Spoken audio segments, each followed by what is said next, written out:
Mr. Robert Joseph Andres. That's BODA number 55904, a compulsory. Appearances, please. Do you need to verify permission for your discipline? Robert Joseph Andrus, respondent, in cause number 55904. Thank you very much. You may proceed, Ms. Perry. Please, the board. This is a compulsory disciplinary case based on respondent's conviction for wire fraud in the United States District Court for the District of Utah. We filed a petition for compulsory discipline on March the 12th, 2015, and respondent was personally served with a petition and notice of hearing on March the 6th, 2015 by John Patterson, a private process server. Proof of service has been on file with the board since April the 2nd, 2014.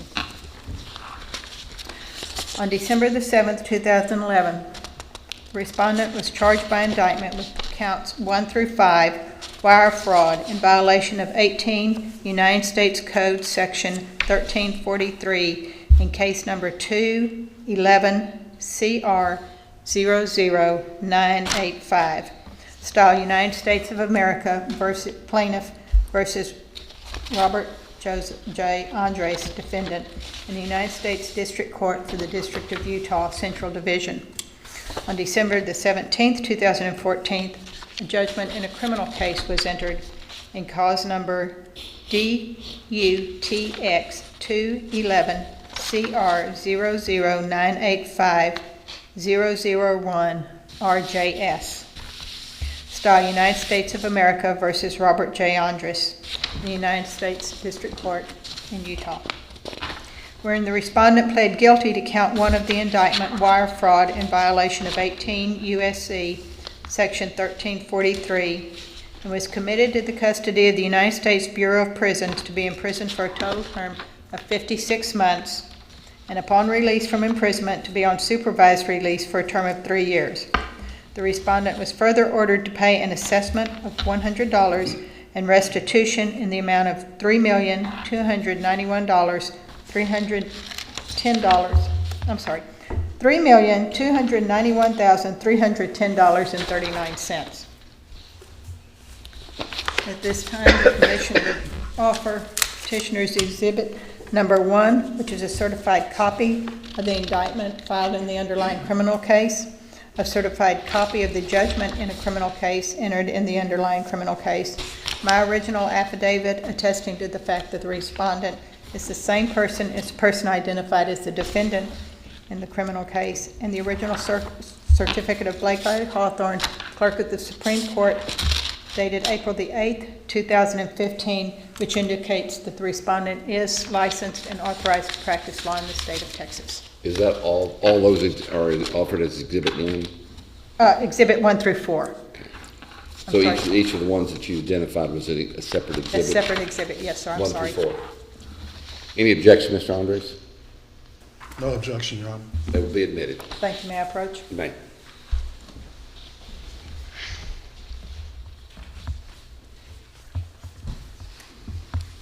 Petitioner is seeking a judgment of disbarment in this matter. Thank you very Thank much. you. Any questions for Mrs. Barrett before we hear from Mr. Andres? Thank you. You may be seated. Mr. Andres, you may proceed.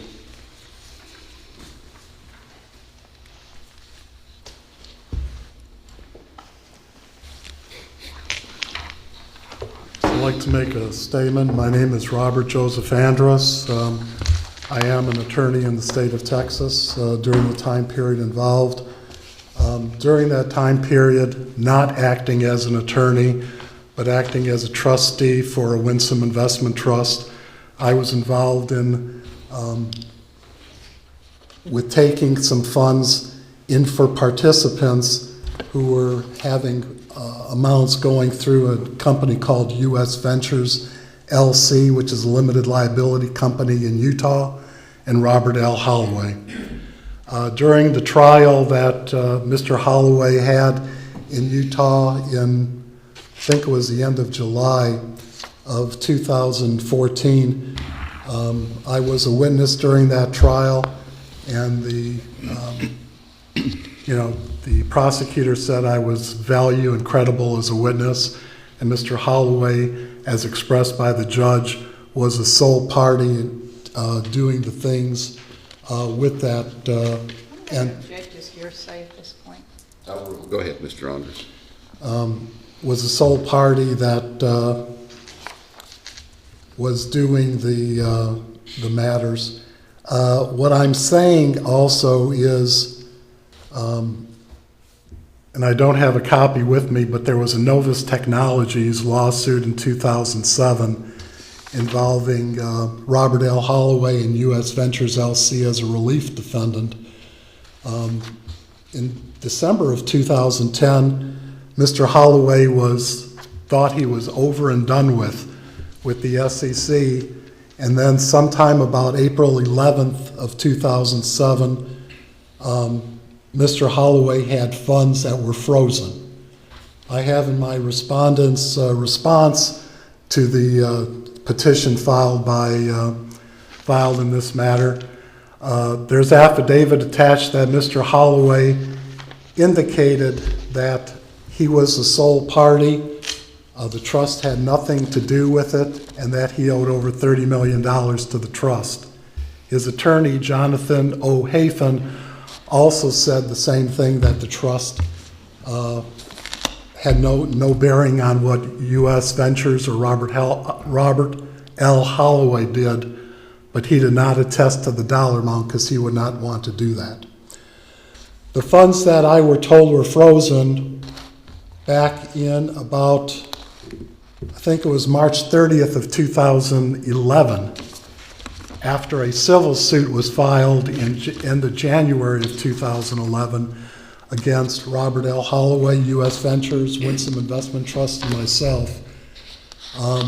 They were going after funds that people had put in. There was a deposition, 3 depositions in March of 2011, which I've indicated in my respondent's response, at which I've asked the receiver if he needed any help in going after or retrieving any funds that Mr. Holloway may have lost or diverted somewhere. He said no. I mention that because some of the parties in there who owed some funds were related to Wright Lindsay Jennings law firm in Arkansas. There was an attorney, Elgin Clemens, who was the attorney assigned to me from that law firm to assist me on matters. There were funds that were supposed to be coming forward to assist. He never did. And the receiver failed to go after that law firm also as far as any sort of settlement. It wasn't until March of 2011 when I found out that the funds frozen by the SEC in that collateral matter, Novus Technologies, against U.S. Ventures and Robert L. Holloway, were in fact of a very insignificant dollar amount, probably in the hundreds of dollars, not in any hundreds of thousands or millions as I had expected.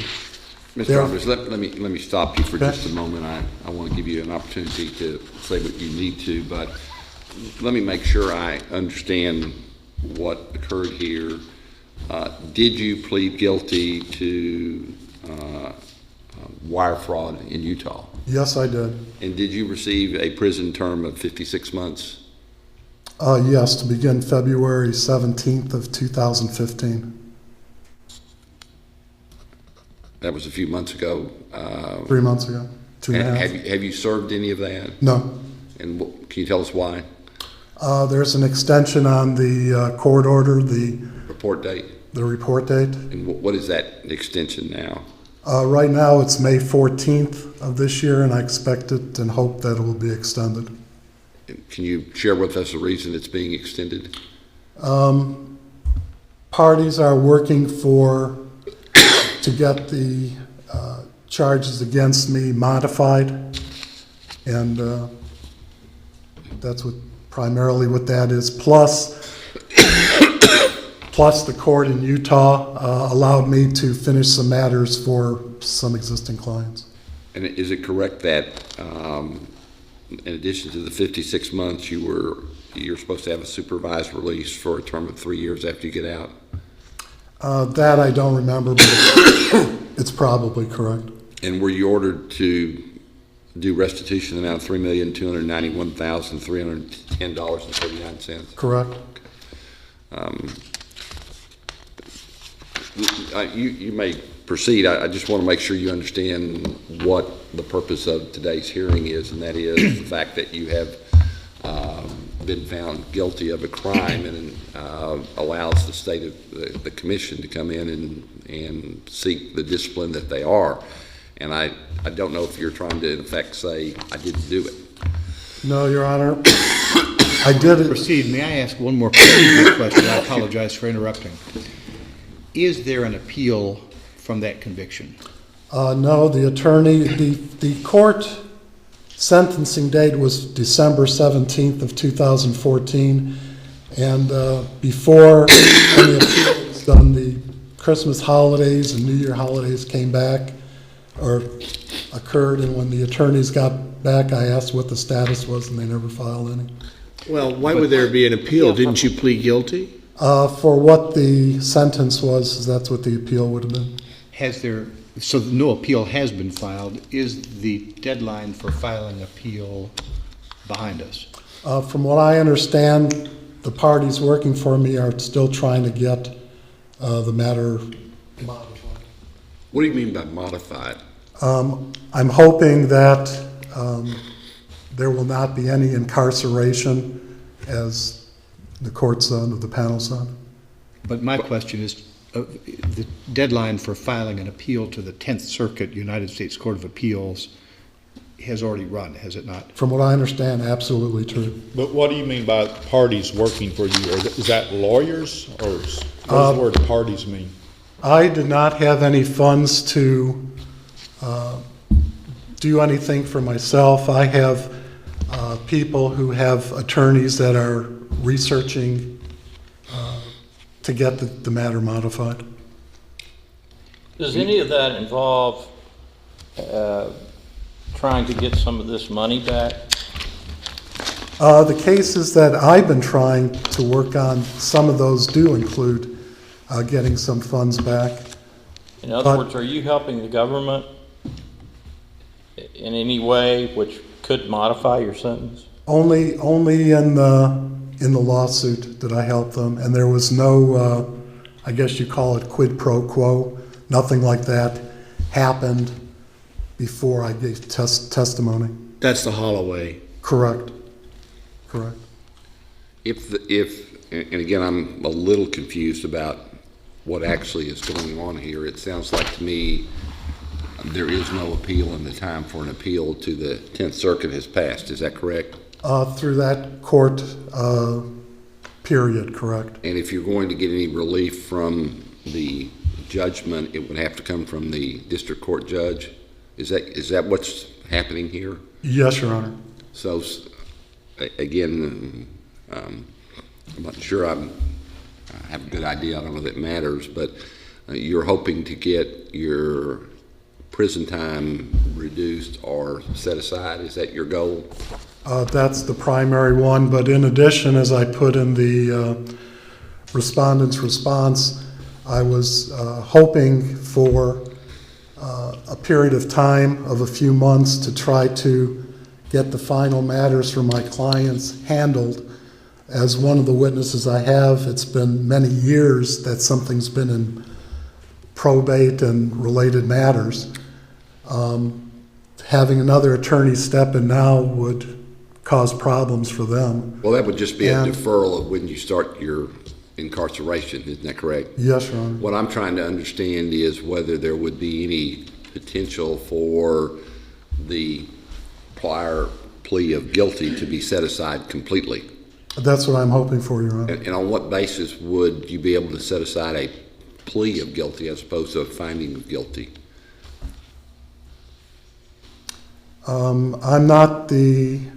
I normally don't practice in criminal law.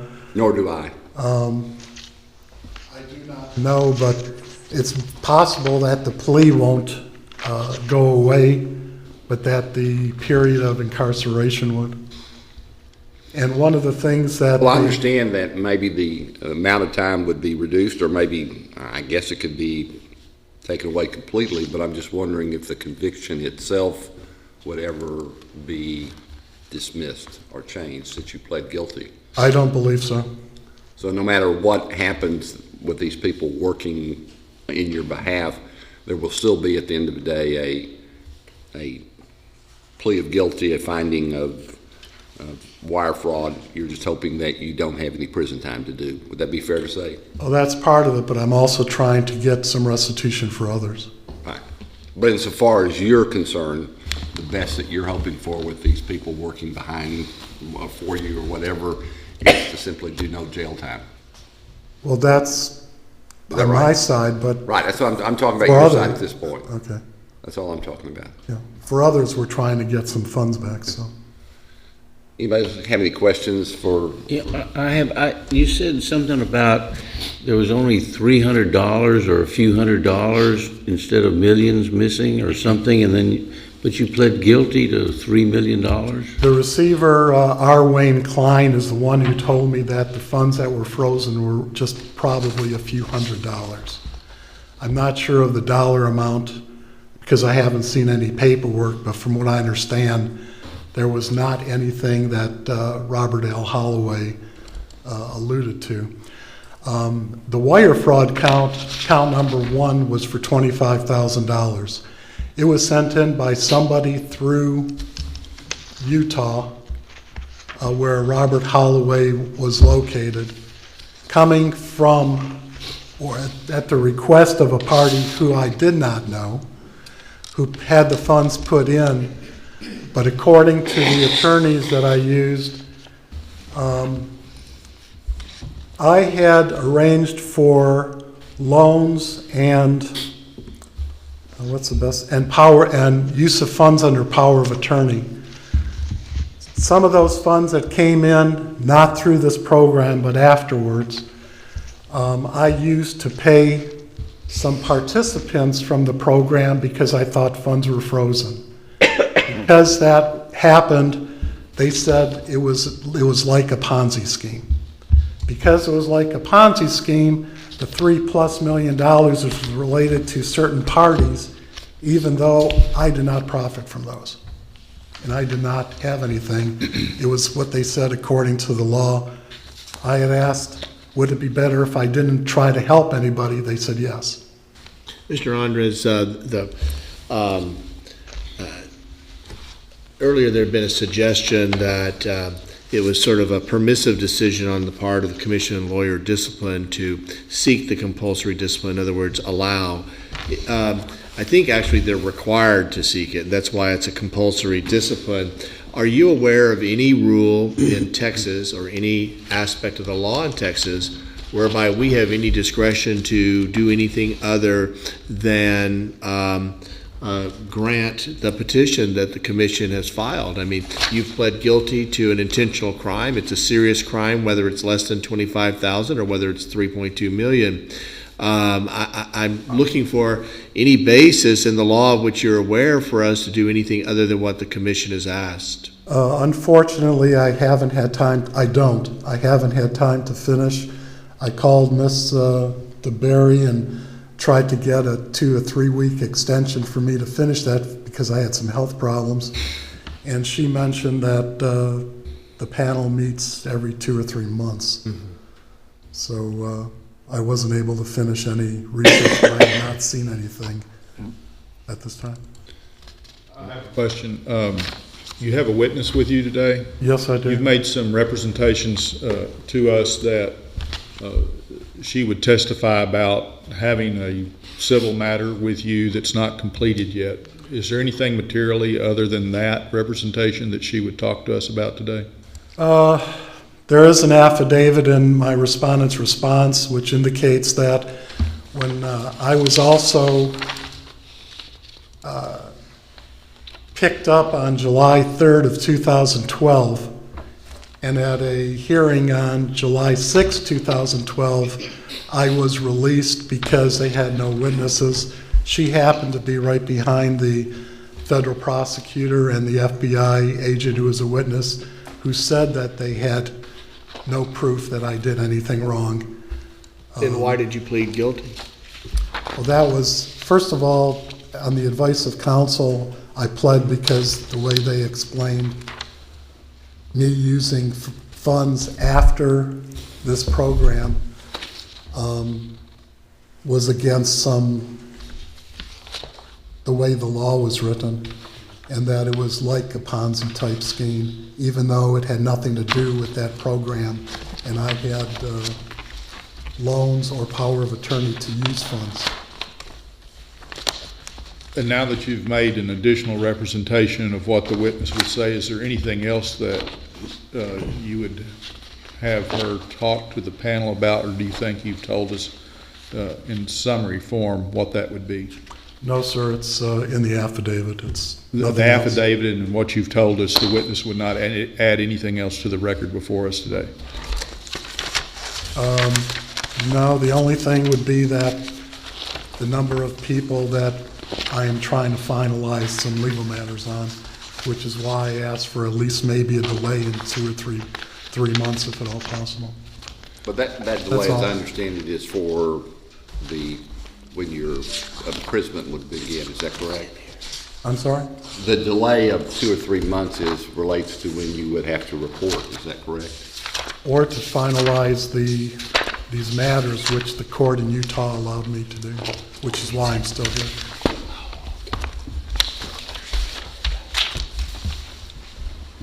Anybody else have any further questions for Mr. Andres? No. Mr. Andres, we will accept your proffer of what the witness would say, plus the affidavit in lieu of having any testimony. I think there's no need for that based upon what we've heard.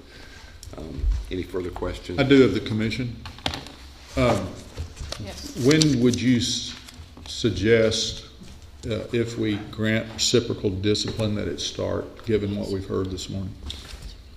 I would suggest it start as soon as possible.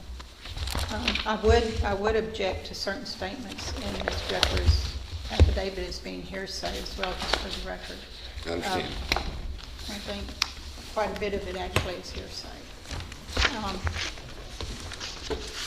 And also, just as a point of reference, in Mr. Andres' pleading, he represented to the board that I had said that a continuance would not be granted. That's a misrepresentation of what I said.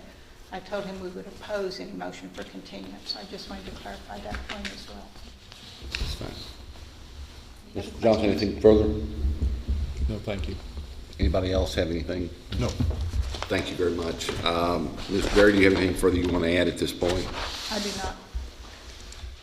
All right, well, thank you very much. We appreciate your time. We will take the matter under advisement, and we will want you to make a decision as soon as possible. Yeah, be excused. You may be excused. Thank you. And if there's no other business, we are adjourned. Thank you very much.